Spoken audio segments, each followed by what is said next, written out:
Question जिनकी short state form तो मैंने यहाँ पे लिख दी है।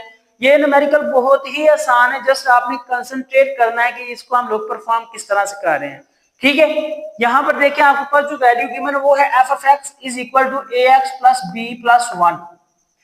आपके पास जो वैल्यू है वो है a x plus b plus 1 where a and b are the constant. इसी तरह से बाकी के जो 3 क्वेश्चन है उनमें भी यही है, जो कांस्टेंट है उनको मेंशन किया हुआ है। बाकी सबसे पहले जो चीज है यहाँ पर 2 सेट्स बनेंगे, यानी कि 2 रकमें बनेंगी, 2 वैल्यूज बनेंगी।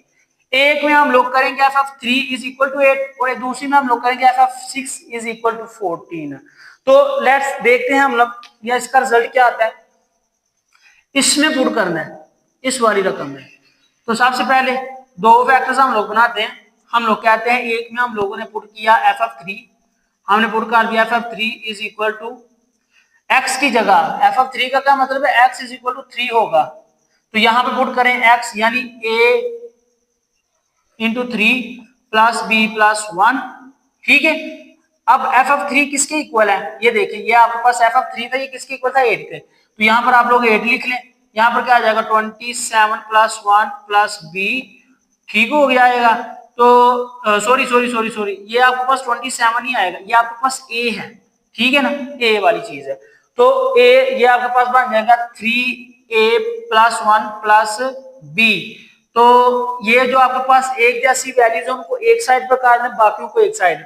3a प्लस बी इसी साइड पर रहेगा, 1 इस साइड पर आकर माइनस हो जाएगा क्योंकि इस साइड पर ये प्लस का है, 8 माइनस 1। तो ये आपके पास जो फाइनल वैल्यू बनेगी वो बनेगी 3a plus B is equal to 7। ये आपके पास इक्वेशन नंबर 1 बन गई है। Get it. जो क्वेश्चन नंबर 2 बनेगी वो बनेगी जब हम लोग 6 को पुट करेंगे इसी सेम वैल्यू में। ये बन जाएगा आपके पास x की जगह 6 पुट करेंगे तो बन जाएगा 6x प्लस बी प्लस 1, 1 उस साइड पर जाएगा। ये देखें एफ ऑफ 6 किसके बराबर है, 14 के बराबर है। 14 ये साइड पर प्लस, इस साइड पर आकर माइनस इज इक्वल टू 6। और ये आपके पास क्या था, ये आपके पास x था, सॉरी ये आपके पास a था और यहाँ पर आपके पास a आना है। तो क्या आ जाएगा यहाँ पर आपके पास आ जाएगा 6a प्लस बी और फाइनल जो वैल्यू बनेगी वो बनेगी 6a plus B is equal to 13। ये आप लोगों की इसकी दूसरी इक्वेशन आ गई है। हमारे पास जो टारगेट था वो ये टारगेट था कि हमने a और b कांस्टेंट की वैल्यू फाइंड करनी, तो वो किस तरह से हम लोग परफॉर्म करेंगे।